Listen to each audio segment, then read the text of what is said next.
Mukhang pinatayan kayo ng microphone daw kanina. Medyo natakot sila kasi si Marcos na yung binanggit ko doon. Kiko Barsaga hindi nagpatinag. Tinawanan lang si Bongbong Marcos pagkatapos inotos sa kanyang mga alipores na isuspinde ng 2 buwan itong naturang matapang batang-bata na si Kiko Barsaga.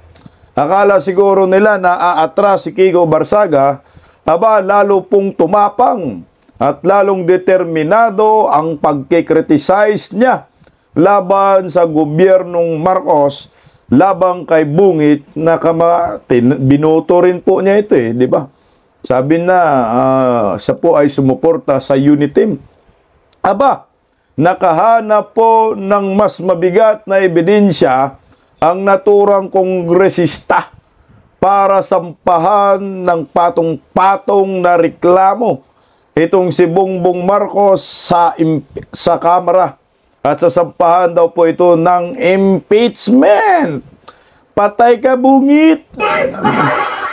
Dito ako believe kay Kiko, no?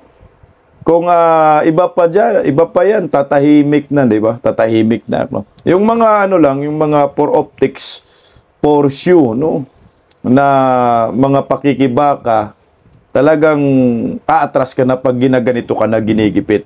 Pero believe ako kay Kiko, talagang lalong tumapang at nakahanap pa po si Kiko ng samut-saring suporta. Kagaya po nito. Ito po pala yung 5 na sumuporta kay Kiko Barsaga. So isa na po dyan si Leandro Leviste, no? Kagabi, naipli po natin. Pero ito ngayon, nagtatanong ako, sino kaya yung 5 na sumuporta kay kung Kiko Barsaga na hindi isuspindi? Ayan po yung 5 na yan. Kilalanin po natin mamaya at pakinggan po natin ang kanilang mga statement pabor kay Kiko Barsaga laban sa mga dambuhalang mga buhaya dyan sa Kongreso. Hawak ni Bongbong Marcos yung Kongreso at ni Martin Romualdez. Palike po muna, pa-share, pa-subscribe at pakipindot po ang inyong notification bell upang lagi po tayong updated sa ating mga video. At suportahan po natin ang Berada Aguila tuwing Lunes hanggang Biyernes, alas 2 hanggang alas 4 ng hapon. Sa mga gusto pong makapanood sa akin ng live na komentaryo, sa Berada Aguila po kayo magtambay, araw-araw po yan. At pa-subscribe din po. Okay, umpisahan na po natin ngayon itong usapin patungkol po kay kung Kiko Barsaga. Ngayon pa lang, saludo po ako sa 5 mga kongresista na sumuporta sa katapangan ni Kiko Barsaga. Mukhang may pag-asa pa tayo sa Pilipinas dahil sa mga kongresistang ito na tumayo po para sa katotohanan at para sa bayan. Palakpakan natin, guys. Okay, sit back, relax, magandang tanghali po sa ating lahat pala. Okay, ito, pakinggan mo muna natin ang balitang ito.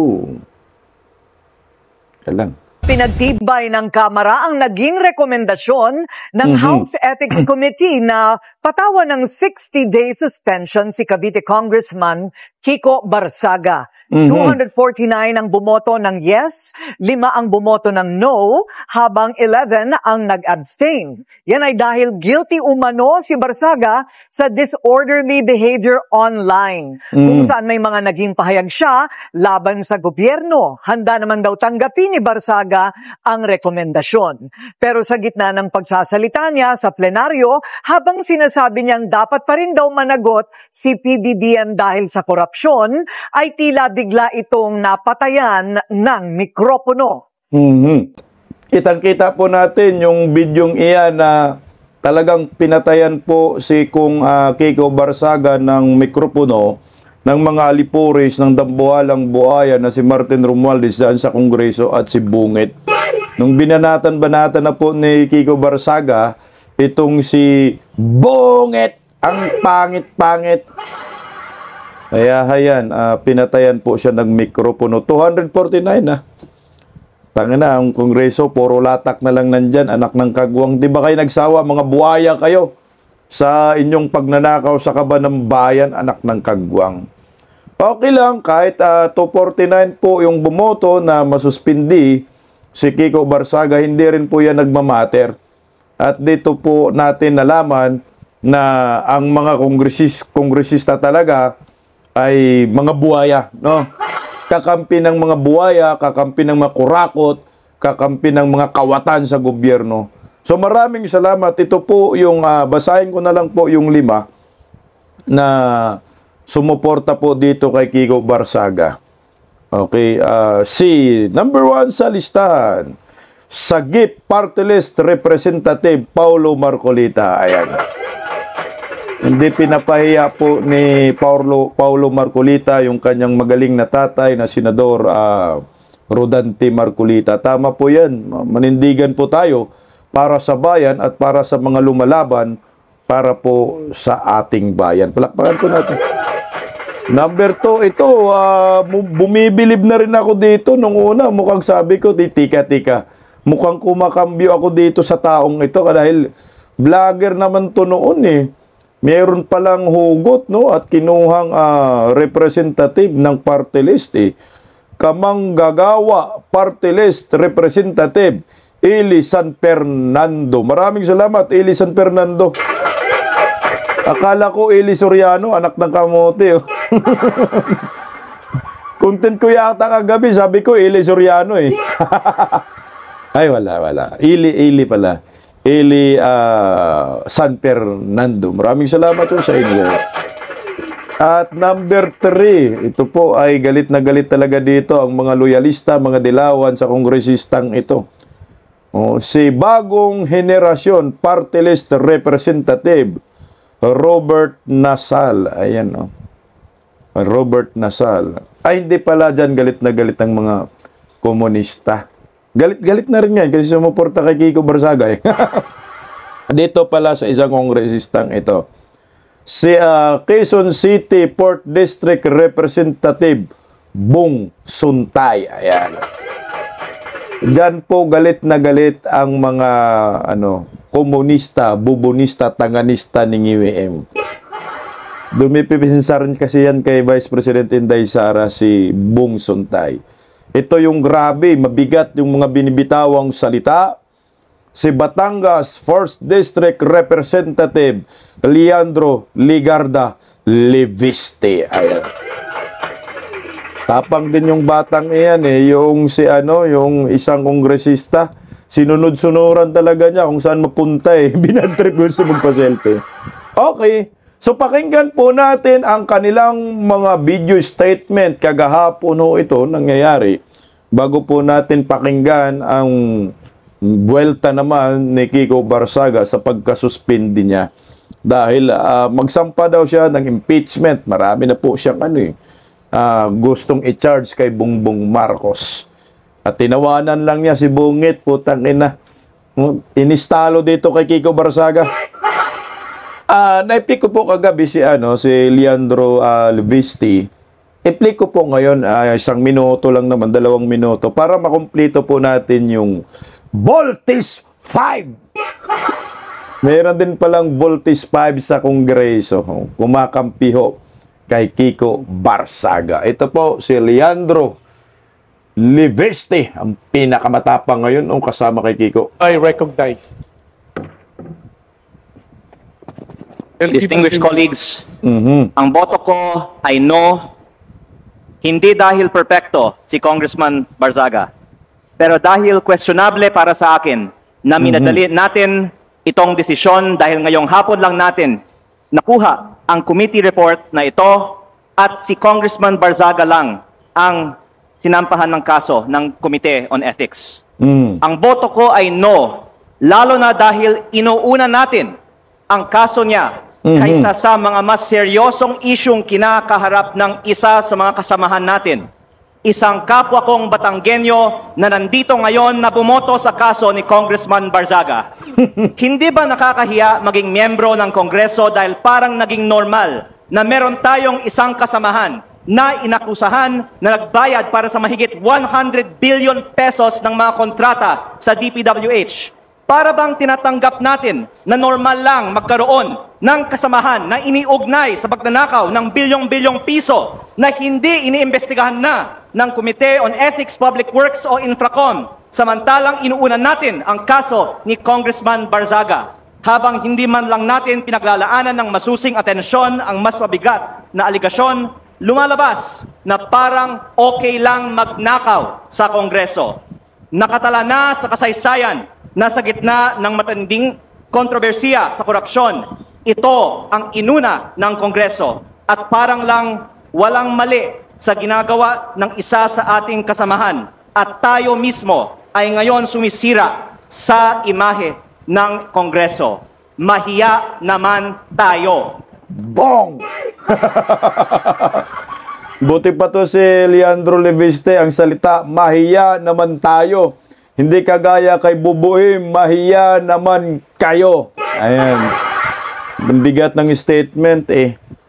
Tibag ang mga kontratista dyan sa Kongreso kay Leandro Leviste. Tama ho eh. Para bang tinutolerate na po ang pagnanakaw sa kaban ng bayan ng pagiging kontratista dyan sa House of Crocodile Farm sa Batasang Complex sa Quezon City. Anak kayo ng kagwang talaga naman oh. Hoy! Gising! Bisdak! Ngayon! Anak ng kamuti naman eh. Yung mga bumabati ko sa pangungurakot sa kaban ng bayan, yun yung sinususpindi. Pero yung mga nangungurakot, naglilimas sa kaban ng bayan, walang ethics complaint, walang suspension, isa lang ang ibig sabihin yan. Maglimas ng pera sa kaban ng bayan, okay lang. Hindi ka masuspende, walang ethics complaint, at pinapayagan ka mangurakot. Anak kayo ng mga buhaya nyo. Nakakalungkot dahil ito, imbis na kayo dyan, mga buhaya kayo, ay suportahan po ninyo yung pakikibaka at pakikipaglaban dyan sa Kongreso, laban sa mga kurakot. Anak ng kamuti, ang ginawa ho ninyo, tinutolerate pa ho ninyo. Palakpakan natin itong si Leandro Leviste, mga batang kongresista na titibag sa mga matandang buhaya. Palakpakan natin mga bisdak. Next, ito. Kita mo si ano? Kita mo si Tabingi yung panga. At saka si Jokno tulog. Putang ina. Oy, Percy, mas magaling sa inyo itong si Kong Leviste, Leandro. Jokno, huwag patulog-tulog. Anak ka ng kamuti, sinasahuran ka namin. Kitang-kita ka sa kamera. Kitang-kita ka sa video. Tingnan nyo mga komunistang grupo, mga kaliwa, dilawan, pinklawan, yung pambato ninyo, mga hunghang. Hindi man tumayo na kumalaban, no? At hindi tumayo na suportahan si Kiko Barzaga na kumalaban po sa mga kurakot sa gobyerno. Ayan, no? Nanampiling sa Bisaya, ang tawagin sa, sa Tagalog, putang inumin, mga basura sa likod. Ito, pakinggan po natin yung next na kakampi ni Kong Kiko Barzaga. Ito si kaibigan nating si isa, dalawa, tatlo, apat, lima nga. Si muna? Si Sagip Party List, Paulo Marcolita. Pakinggan po natin. Mr. Speaker, distinguished colleagues, isang mapagpalayang hapon po sa ating lahat. I rise to place on record this manifestation of support for Honorable Francisco Kiko Barzaga and to express my strong opposition to any move seeking his suspension from this august chamber. From Voltaire's philosophy of tolerance and freedom of expression, this line is often quoted, "I may not agree with what you say, but I will defend to the death your right to say it." The independence of the legislature ensures that members may speak fully, frankly, and fearlessly on matters of public interest. Honorable Barsaga's statements directed at alleged corruption within the government falls within the fullest and most urgent category of political expression. To penalize him for raising concerns on corruption, which the Constitution itself mandates Congress to check, is to subvert the very principle of parliamentary privilege. Mr. Speaker, 2004 pa lang po, andito na po ako bilang Chief of Staff po ng aking ama. Nakita ko po ang mga oposisyon na grabe magtuligsa sa administrasyon. Nandyan po ang mga magigiting na miyembro ng Makabayan Bloc na sila sa Turo Campo, Lisa Masa, Joel Berador, na talagang magigiting na mga figura ng oposisyon. Pero hindi naman po sila naharap sa mga ethics case, gano'n man sila kaanghang magsilita laban sa administrasyon. Correct. My dear colleagues, Honorable Barsaga is seated in this chamber because the people of Dasmariñas City, Cavite, placed their trust in him. Stop muna tayo. Gusto ko komentuhan yung sinabi ni Paulo na, bakit ba noon, marami namang kongresista, mas mabibigat, maaanghang pa ho yung mga binibitawang salita laban sa administrasyon. Wala namang ethics complaint. Diba ho? Huwag na nating ilayo kay former President Rodrigo Roa Duterte previous administration. Yung mga kaliwang grupo, diba ho? Sa Toro Campo, yan sila ni, wag na nating ilayo itong si Franz Castro, meron pang, yan si Tabi, di ba ho? Nandun pa sa Gabriela Party List, Kabataan Party List, yung si Gabriela, di ba? Tangina, umuugat sila dyan sa pangbabatiko sa gobyernong Marcos, yung Kabag Party List, gobyernong Marcos, gobyernong Duterte, previous admin, ha? Hindi man pinapatulan ng Duterte admin ni Tatay Digong, hinahayaan po eh. Kasi nga karapatan nila yan. Freedom of expression at freedom of speech. Hayaan po ninyo bumatikos. Itong Marcos admin na to, balat sibuyas, no? Batikusin ka ng kongresista, banat-banatan ka, gigipitin ka. Kang inumin, no? Akala mo naman, matinong administrasyon, puro pangungurakot lamang ang ginagawa ng mga hinayupak na mga buhayan. Wala, kabado na ho sila kasi nga, siyempre, pag may, iba kasi yung impact, pag yung hindi, traditional politician, yung bumabatiko sa gobyerno. Kasi pag sinabi natin nagkikriticize, namamarkahan agad natin yung mga makakaliwang grupo, yan, nagkikriticize sila. Pero ito iba. Ito ay non-traditional politician, hindi usual na nagkikriticize itong mga to. Kaya nagugulat siguro itong gobyernong Marcos Tica. Malakas yung hatak ni Kiko Barsaga sa mga kabataan ngayon. Tuloy po kung...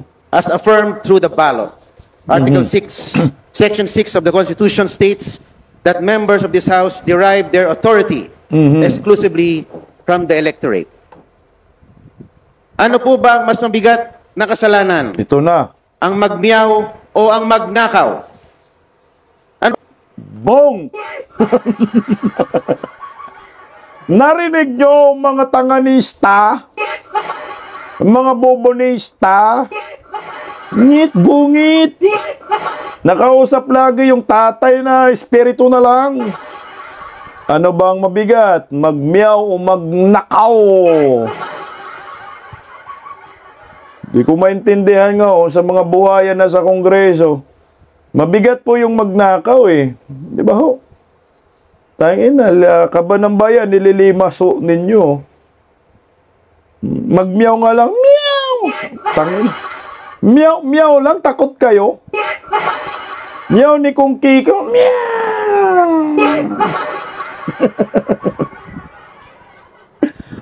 Miyaw lang naman eh, takot na takot. Kasi nga, hindi basta-bastang miyaw. Yung parang miyaw ba na galit, gustong mga miyaw. Yung pusa pa, nagiging aso na eh. Ito ngayon, si Kiko Barsaga ang tapang. Tuloy po. Ano ba ang mas mabigat na kasalanan? Ang mag-video at mag-selfie at mag-post ng pagkadismaya sa gobyerno, ang isang batang congressman, o ang ginawang sistematikong pagnanakaw sa gobyerno o at pagsimot sa bilyon-bilyong pisong mga Pondo. bilyon-bilyong piso sa kaban ng bayan sa pamamagitan ng mga ghost projects. Ang mga posts ni Kong Miao ay mistulang alingaw-ngaw lamang ng saloobin ng nakararaming mga Pilipino. To impose the penalty of suspension is to overturn the sovereign choice of the people. That remedy is reserved only for conduct so reprehensible and destructive of the institution that it overwhelms democratic legitimacy. No such circumstance exists here. Honorable Barsaga's only act was to express his views regarding corruption in government, a matter of public concern central to democratic oversight. Let not the House of Representatives be weaponized against its own members. Thank you very much, Mr. Speaker. May mga pambato na tayo sa Senado, walang sinabi itong mga kaliwang grupo sa mga kongresistang ito.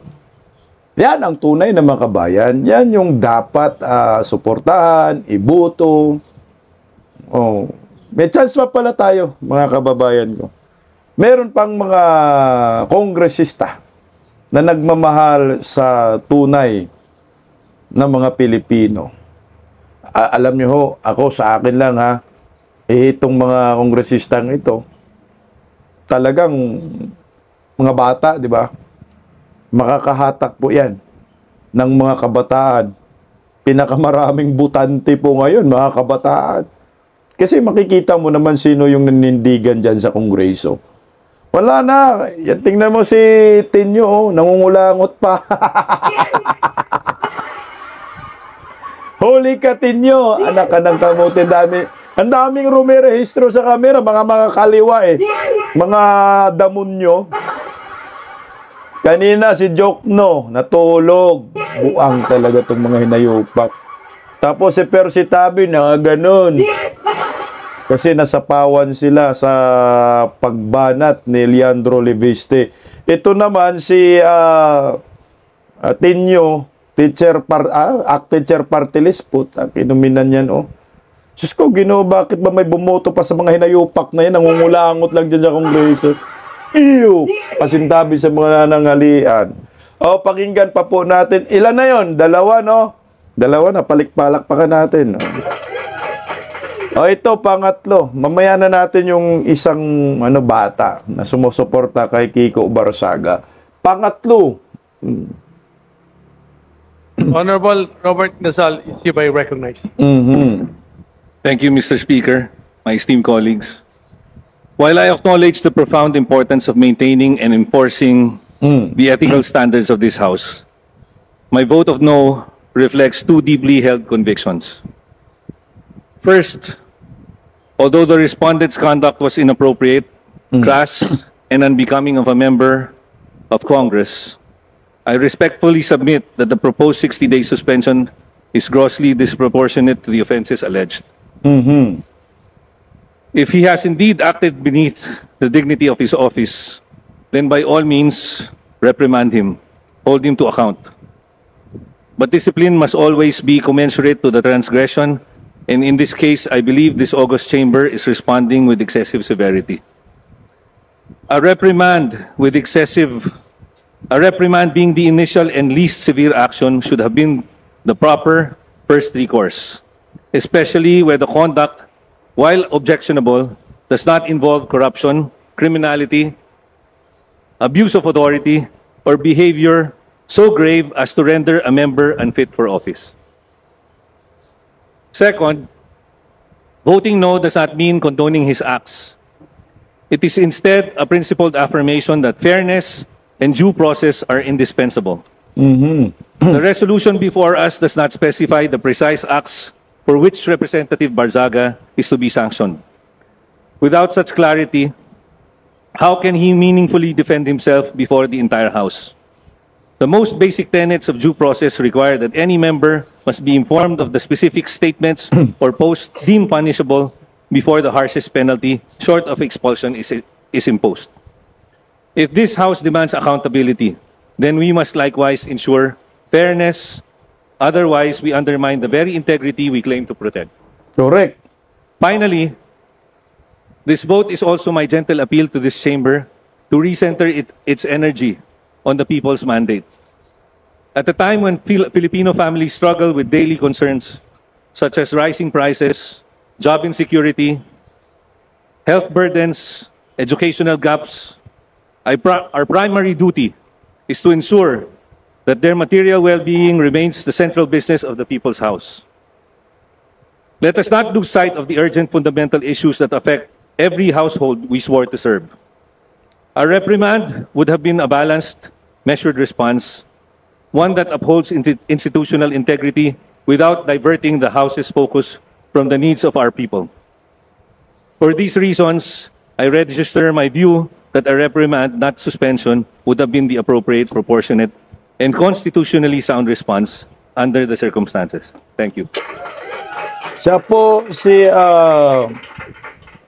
bagong henerasyon party list representative Robert Nasal. Maraming salamat. Yung BH party list, di ba, lagi pong sumusuporta yan sa Duterte admin. Ayan, ho. Ngayon po, ako sa akin lang, tama ho sinabi ni Sir, imbis na tulungan na lang ho natin siguro na malinis yung institusyon ho ninyo at suportahan yung mga kagaya kay Kiko Barsaga na kongresista na gustong may managot sa pangungurakot. Bakit isuspende pa ho ninyo? Ako sa akin lang kung gusto po ng mga kongresista na mapaayos ang kanilang institusyon na sobrang bulok. Sabi nga ho ni former President Duterte, the most rotten institution is Congress. Alam na po ng taong bayan, pag ang pinag-uusapan ay Kongreso, mga kawatan talaga ang perception natin. Yung first impression ng bawat Pilipino, pag meron kang nakita na kongresista, matik buhaya yan. Bakit ayaw po natin suportahan itong si Kiko Barsaga sa kanyang advokasya na malinis yung institusyon? Yan ang isa sa mga nakita ko sa ginagawa ni Kiko, na patunayan ninyo na hindi lahat ng mga kongresista ay mga buhaya. Pero ito majority, 249 ng mga kongresista, siguro lampas mga 300, no? Mga buhaya lahat. So yung mga kongresistang iyan nakatanggap ng malita-malitang pera kung ganun. Kasi ang ipinaglalaban ni Kiko Barsaga ay sa flood control. Anong mali? Na napuruhan po ngayon ang gobyernong Bangag, hindi lang ang gobyerno, kundi ang pamilya ho mismo ni Bongbong Marcos, first family, pati mga pinsan dali na rin ho Now, which is, siyempre, mag-isip ka, ikaw kongresista ka, tangan, pangit na ng natin, imahe Si Sandro Marcos, sabi ni Saldico, 50 billion din merong insertion. Martin Romualdez, Bongbong Marcos, magkasabwat. Ayon kay Saldico, maniubra yung budget, inutusan ni Bongbong at ni Romualdez. Di ba? Pag tinignan mo, tika, may problema talaga sa institusyon natin. Huwag natin ipahiya ang ating sariling institusyon. Linawin natin ito, linisin natin ito. Samahan natin si Kiko Barsaga sa kanyang advokasya. Pero hindi nga ganyan ang instinct ng mga kongresista. Ang gusto nila, mangawat to the max, maglima sa kaban ng bayan at sumama doon sa pangungurakot na kinaugalian na ho ngayon under Marcos admin. So bagay, hindi lang naman ngayon yan ng Marcos Marcos Sr., kawatan na talaga yun. Ito na naman, Marcos Jr., lalong kawatan, record-breaking. May pasobra pa. Pulbos Unlimited. Ito yung nangyayari sa ating bansa. Dapat, kung kayo ay totoong para sa bayan, you need to support Kiko Barsaga. Sa pagkakataong ito, mabibilang mo lang sa daliri yung totoong kongresista na tunay na ang pasya, ang sadya, kaya tumakbo sa pagkakongresista ay para magserbisyo sa bayan. Mabilang lang sa daliri. Nakakalungkot dahil majority ng mga hinayupak ay mga kawatan. So anong papuntahan ng Pilipinas ngayon? Sila po yung nagbabalangkas ng pundo kabanang bayan So lahat ng mga yan, kanya-kanyang nakaw, kanya-kanyang kawat. Uunahin nila yung kanilang mga sariling mga bulsa kumpara sa kapakanan ng karamihan ng mga mahihirap na mamamayang Pilipino. May pag-asa pa ba kaya tayo? Kung ganito ang muka ng Kongreso, abaho, mas mainam pa i-abolish yung Congress. Ako sa akin siguro, mas the best talaga abolish Congress na lang. Iiwan na lang natin yung Senado. Kasi yung Senado, 24 lang naman. Yan na lang ang tingnan natin na mga mambabatas. Pero dito talaga sa Kongreso, putang ina, ang daming buhaya, ang daming mambubutas. Karamihan pa mga komunista. Nagagamit pa. Hindi naman lahat ng party list ay masama. Gaya po itong mga party list nila ni Rodante Marcolita, be it sa party list, maayos naman. Pero majority kasi yung party list nagagamit lang ng mga buhaya, mga negosyante na gusto lang maglima sa kaba ng bayan at hindi pagsiservisyo sa bayan. Yan ang malungkot dyan Kung ako presidente, demolish ko yung Congress na yan Makatipid pa ang bansa. So yung proyekto, sigurado pa, mapunta sa mamamayan. Kung merong isang senador na mangurakot, makikita mo agad kasi 24 lang sila. Samantala itong mga kongresista, anak ng kagwang, ang dami, 300 plus May mga gobernador naman, putang ina, may board member pa, may mayor. Kaya alisin na natin yung mga kongresistang mga buhaya. O ito pa yung isa pang miyembro ng Voltes 5 na kakampi ni Kong Barsaga. Ito talagang galit na galit po dito ang mga kaliwang grupo. Pakinggan po natin mga kabisda. Honorable Bong Suntay is hereby recognized. Mr. Speaker, distinguished colleagues, ang boto ko ay nakaugat sa malinaw at aasang proteksyon na ibinigay ng konstitusyon. Proteksyon na hindi natin maaaring baliwalain dahil lamang hindi natin nagustuhan ang pananalita ng isang kasapi. Ang boto ko ay nakaangkla sa pinakamamahal na kalayaan na pundasyon ng ating saligang batas. Nakaukit sa Article 3, Section 4 under freedom of speech na nagsasaad na no law shall be passed abridging the freedom of speech. Ayan po sa baba ninyo, Article 3, Section 4, freedom of speech, freedom of expression. Hindi po pwedeng baliwalain yan, hindi po pwedeng baliin yan Nasa 1987 Constitution, gawa yan ng mga dilawan. Pagkatapos ng Revolutionary Government, 1986, 1987 Constitution yan. Dapat papahalagahan po natin yan. Article 3, Section 4. Freedom of expression at freedom of speech. Hindi po pwedeng baliin Hindi pwedeng ibendalo yan, Erwin. At Rimulya, hindi uso yung bendalo. Kasi magbendalo ka, anak ng kagwang, hindi Banana Republic yung datingan, litsi-litsi, wala po tayong guide. Tuloy po, Bong Suntay. Of expression and of the press. Ito ang pundasyon ng lahat ng demokratikong lipunan. Its shield is broad and its protection is deep. It extends even to speech that is sharp, incendiary, or inflammatory. Constitutional protection is not limited to speech that is polite, convenient, or comfortable. This freedom is not ornamental. It is the lifeblood of a democratic discourse. Correct. The very air that allows truth to move, compete, and ultimately prevail in the marketplace of ideas. Kasi nga, pag ikaw demokrasyang bansa, ang pinaka parang ugat mo ba, no? Yung pinakapundasyon ng isang bansang democratic republic, ay yung freedom of expression at freedom of speech, yung kalayaan. Dahil nasa demokratikong bansa tayo. Hindi po pwedeng baliin yan. Pag wala ka ng freedom of expression at freedom of speech, anak ng kagwang, hindi na democratic yan. Yan ay ibang parang martial law na yung datingan. Authoritarian leader country na po yung mangyayari yan.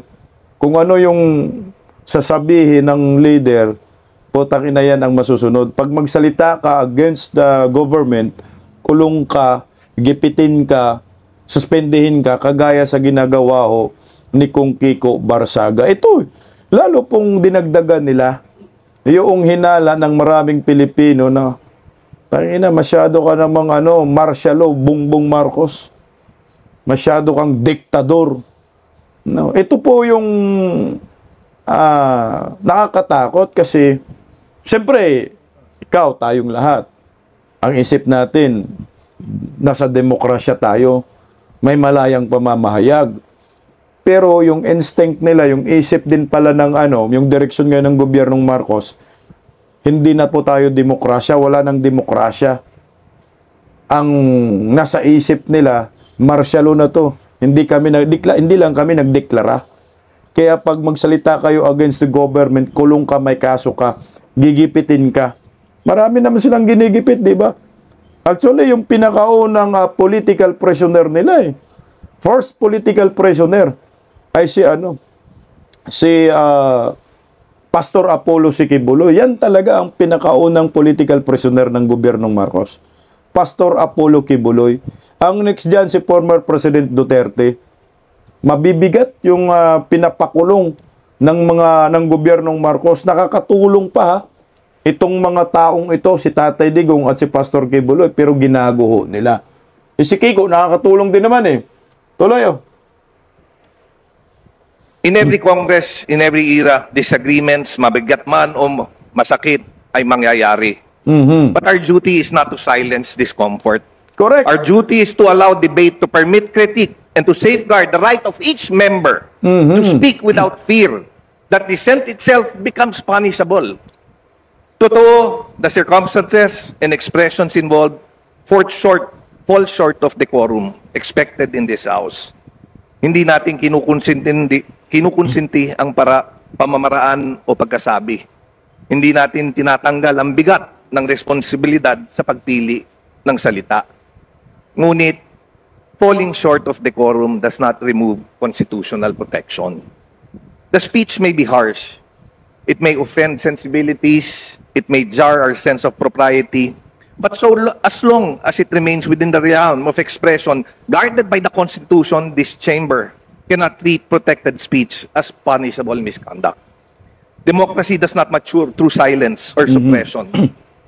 It goes through robust exchange, matinding banggaan ng pananaw o mga malalamang diskurso ng pag-iisip kung saan ang katotohanan ay siyang huling magtatagumpay. Correct. I cast a no vote because imposing sanction here creates a chilling effect. Not only on the member involved, but on all who depend on this chamber as a forum for candor, for courage, and confrontation when needed. Hindi ito ang panahon para paliitin ang espasyo ng pagsasalita. Ito ang panahon para palawakin, palakasin, at pangalagaan ito. Freedom of speech is not defended only when it is easy. It must be defended precisely when it is difficult, when the speech is unwelcome, unpopular, or uncomfortable. That is the true test of our commitment to constitutional principles.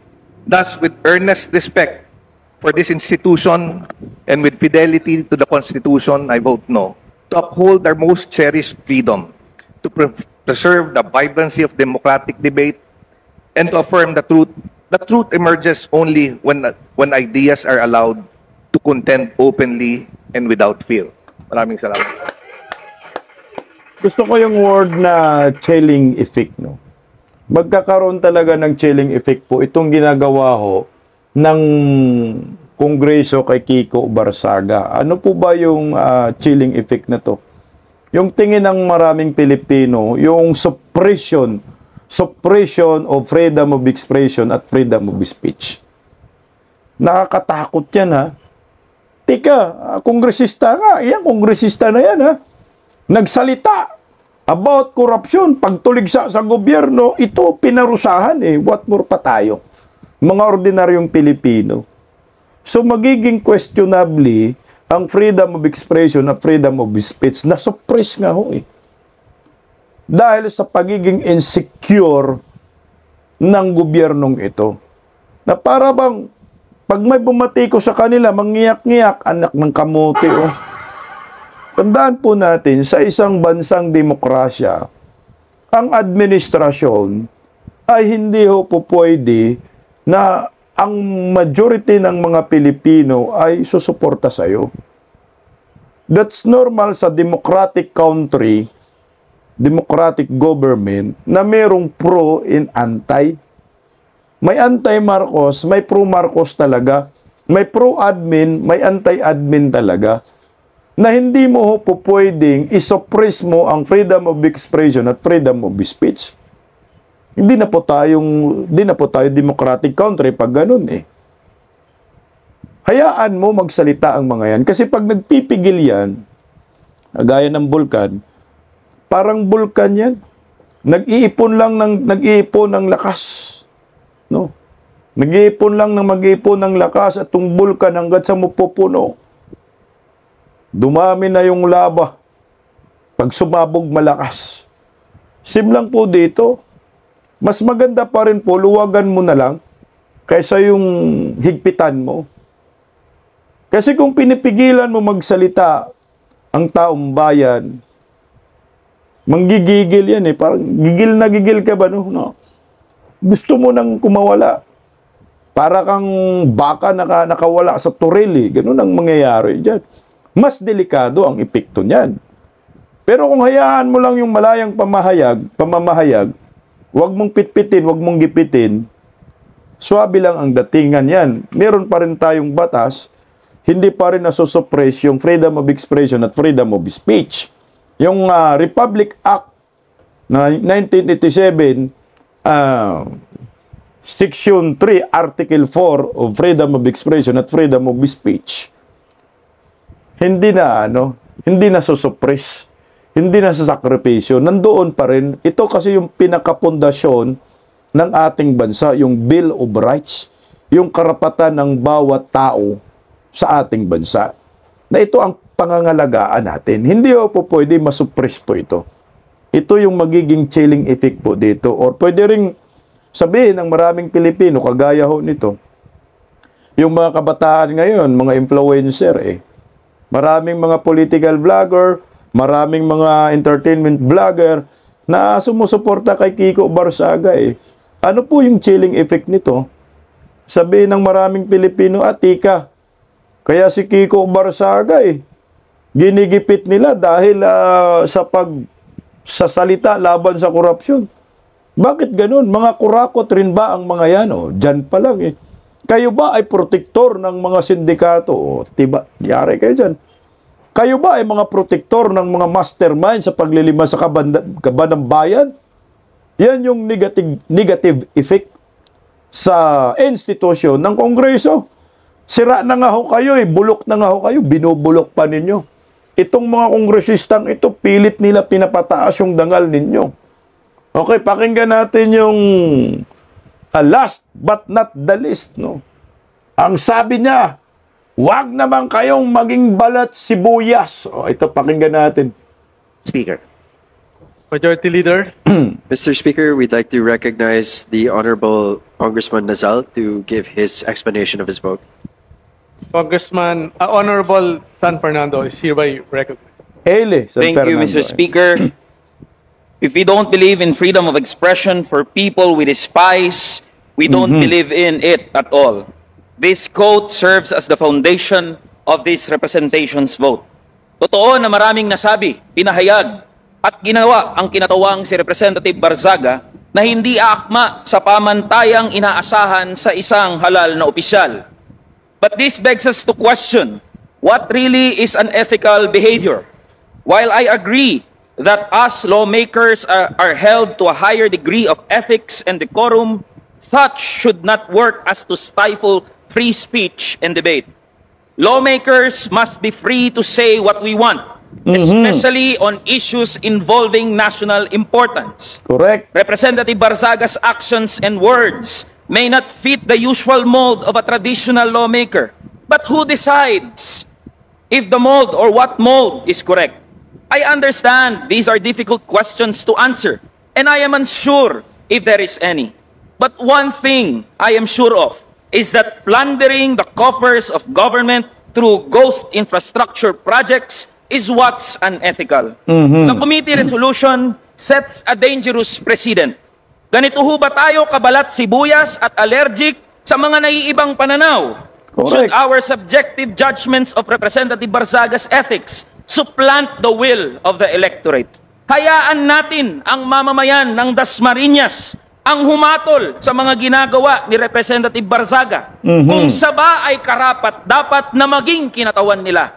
My dear colleagues, let us not erode whatever little trust that the public has left for this House at a time where allegations of massive corruption has been plaguing our beloved institution. It is callousness to sanction one of its most vocal critics, however eccentric, uncouth, or unpalatable his mode of delivery may be. Hindi po sa pamamagitan ng aksyong ginawa natin kay Representative Barzaga mababawi ang kredibilidad ng ating institusyon. What we need is to bring the public's trust back in this House, and this representation firmly believe that this move will not help us to move in that direction. Yun lang ho, Mr. Speaker. Marami hong salamat. Napahanga ako dito sa bagitong ito. Vlogger lang to noon eh. Putsa, may pag-asa pala kami maging kongresista.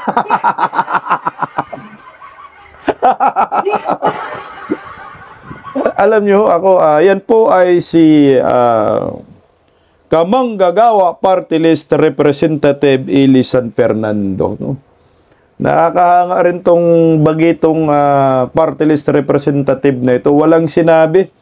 Yung Kabataan Party List, Ak-Teacher Party List, utang inang mga Kabag Party List, Akbayan, Makabayan, mga hunggang, walang sinabi dito sa mga sumusuporta kay Kiko Barzaga.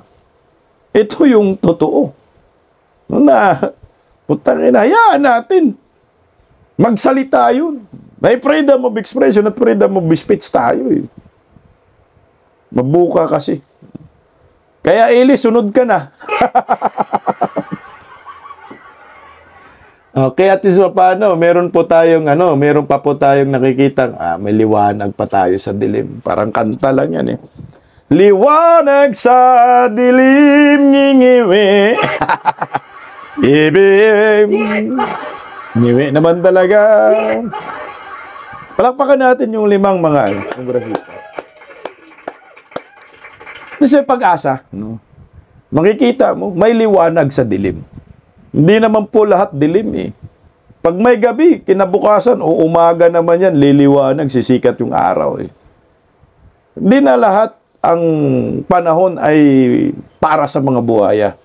Darating din ang panahon na para naman sa mga Pilipino na inaapi ho ngayon ng gobyernong ito sa paglilimas sa kaban ng bayan. Ako nga ho, natuwa dito kay Kiko Barzaga. Naalala mo noon yung kainitan talaga ni Kiko Barzaga. Talagang sumusuporta ko sa kanya. Kino-content natin, panawagan ng mga rally, lahat yan. Pinag-uusapan natin sa Berada Aguila. Ay, Berada Aguila. Sa Bisdak Pilipinas, akala ko Berada Aguila.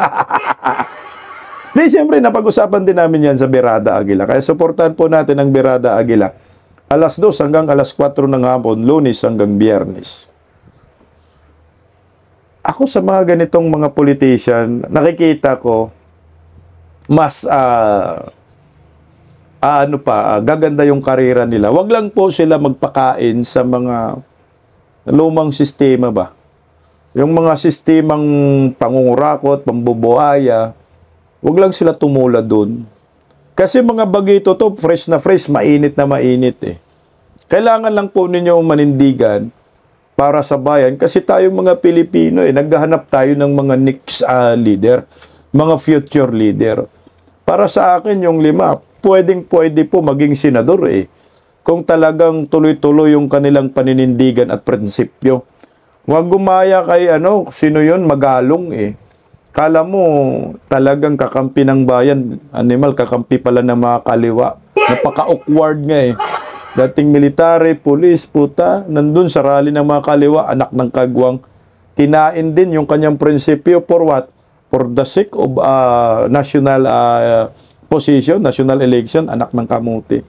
Diyan ka masisira, Magalong. Pero anyway, punta po tayo kay Kiko Barsaga. Si Kiko Barsaga pa, may chance maging senador. Leandro Levesti, pati si Marcolita, pati itong si Fernando, Eli, Lama sa Bactane. Eli San Fernando pala.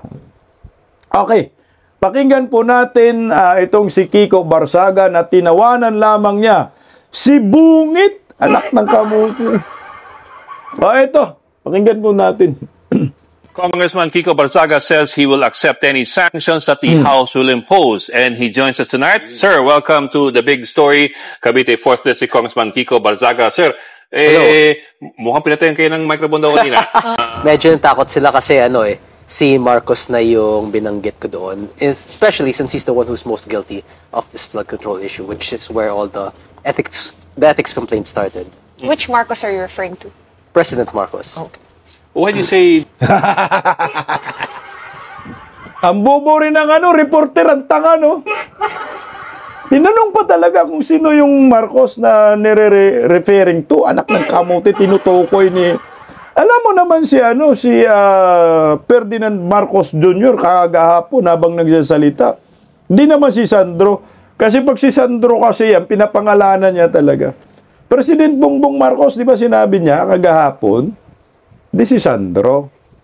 Doon sila natakot pinatayan yung microphone nung binira-binira na ni Kiko Barsaga. Sinasabi, may kinalaman ka sa flood control. Ito, Bungit, tinawanan ka lang ng bakitong.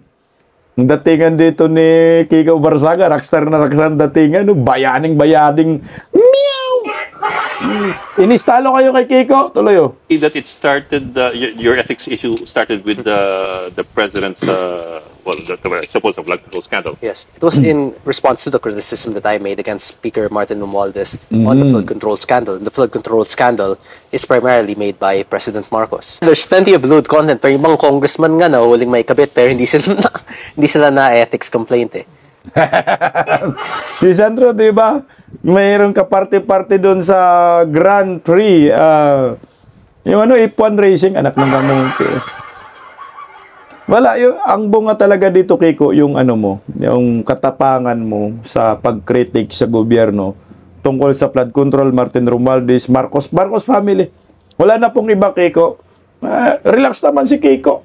Sabi ninyo may yung parang may something si Kiko, yung kanyang pag-iisip, hindi Sobrang talino, ang galing sumagot pakinggan natin It's about the timing of the complaint and why they would choose to do that, since if they were to create precedents where such things were to be regulated and when the ethics committee is capable of suspending or reprimanding or even expelling politicians once they have a supermajority in Congress, then these types of things can be weaponized by future administrations, and that's the worst part about the ethics complaint. Because personally speaking, the suspension does not truly negatively affect me.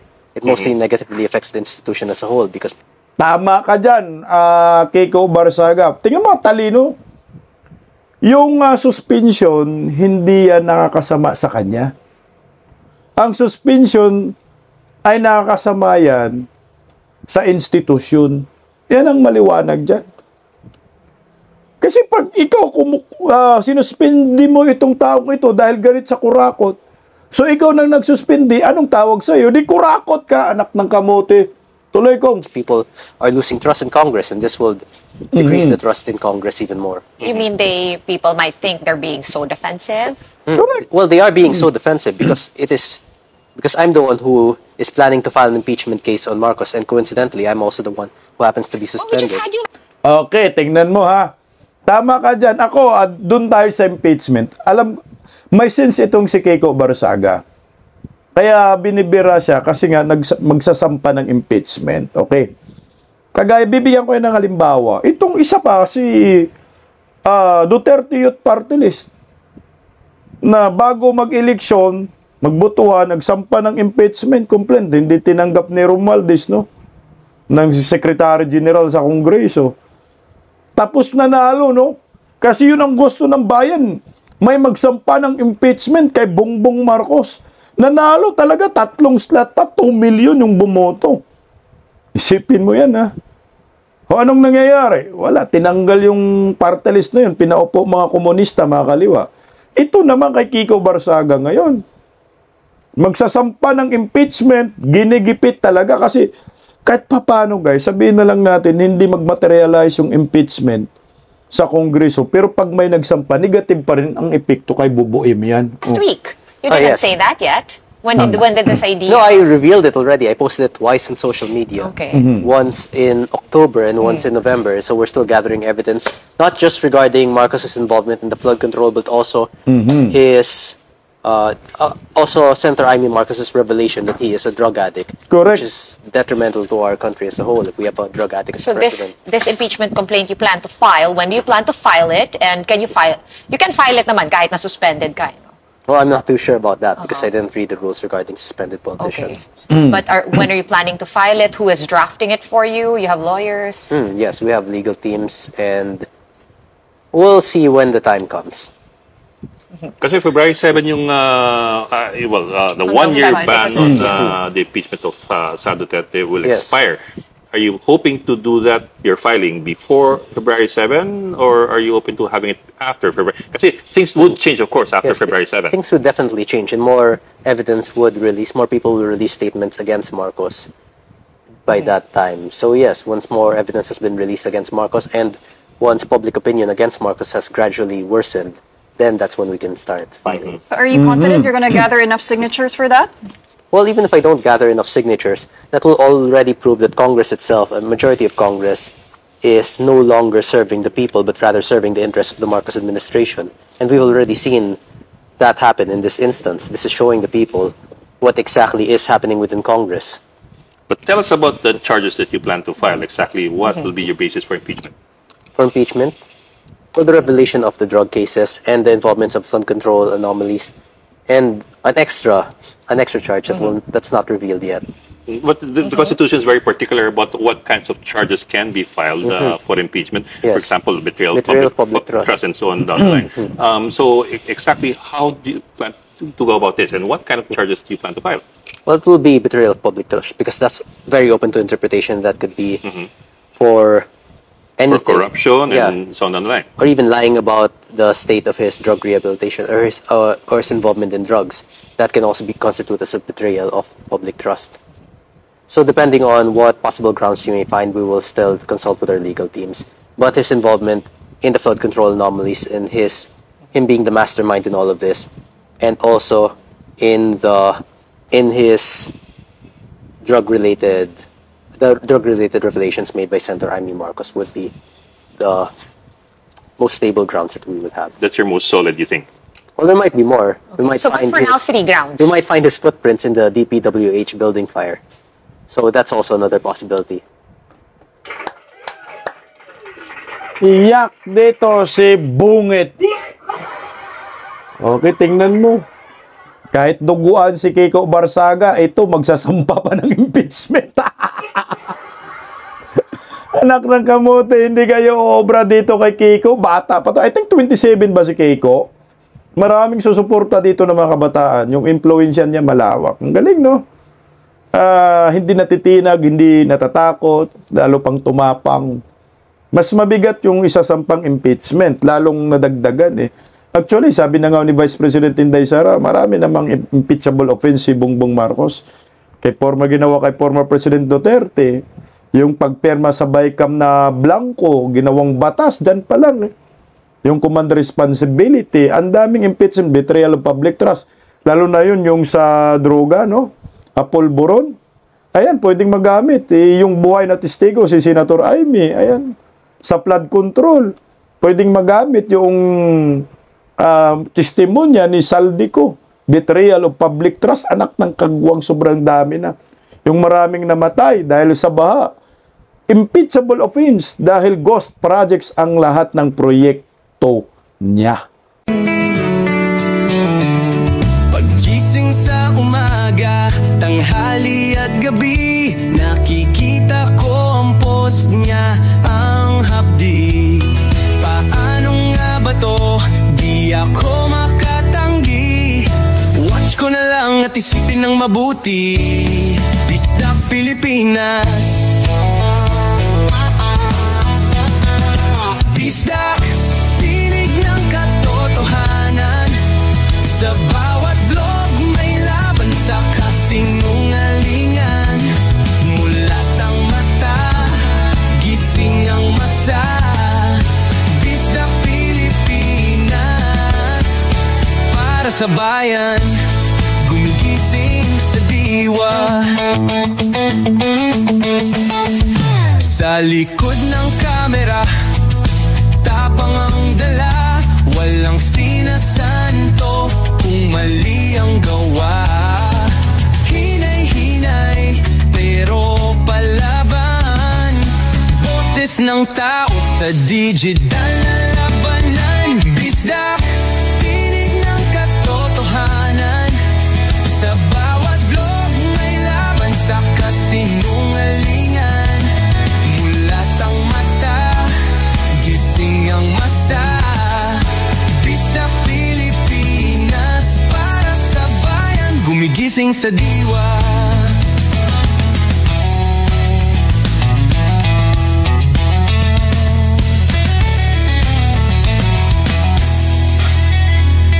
Hindi artista, hindi politiko, pero ang katotohanan, sigaw niya ay buo. Sa YouTube o Facebook man siya makita, may aral ka pa rin, may uwi sa bawat salita. Bisdak, gising sa katotohanan, di lang kwento, kundi panawagan. Sa bawat Pilipinong naghahanap ng liwanag.